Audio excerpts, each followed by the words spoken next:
to avoid certain foods.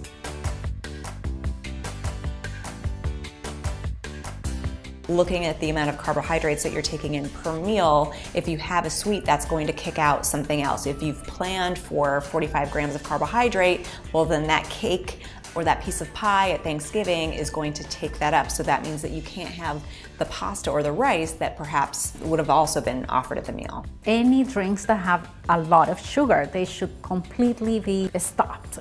If you keep drinking this, it's not a good idea. It's gonna be very hard to manage your sugars. Other things like the refined carbohydrates, so like white starchy breads or white rice, potatoes might have a little bit more starch. You want to avoid fast foods. You want to avoid foods that are high in cholesterol. You want to avoid foods that are high in saturated fats or trans fats, which can be very bad for the system. Fried foods, we never need fried foods. As a matter of fact, I call fry the F word.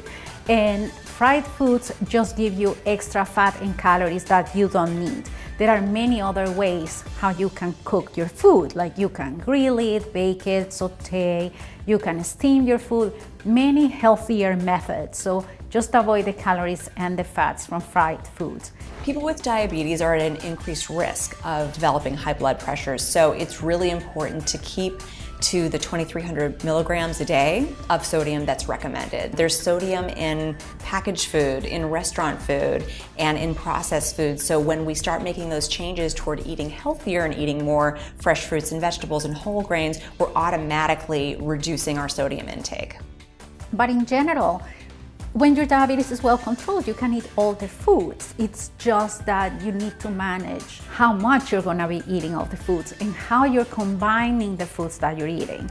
So for example, if you're gonna go to a party and eat potato chips and then have rice and then have the cake and the soda, obviously that's like a carb overload. But if you go to a party and you're having a little bit of salad and then you're having some protein with that, then you know you're entitled to have your cake if that's what you like. It's very difficult for people to make dietary changes, and you could make the argument that one of the reasons why people end up with diabetes is because they've had certain habits, they've grown up a certain way, and they're used to eating foods. So as we know, it's hard for people to change. But I think that if you explain to people what's at stake here, which is really their life and their health and their well-being, that people can be motivated to make change.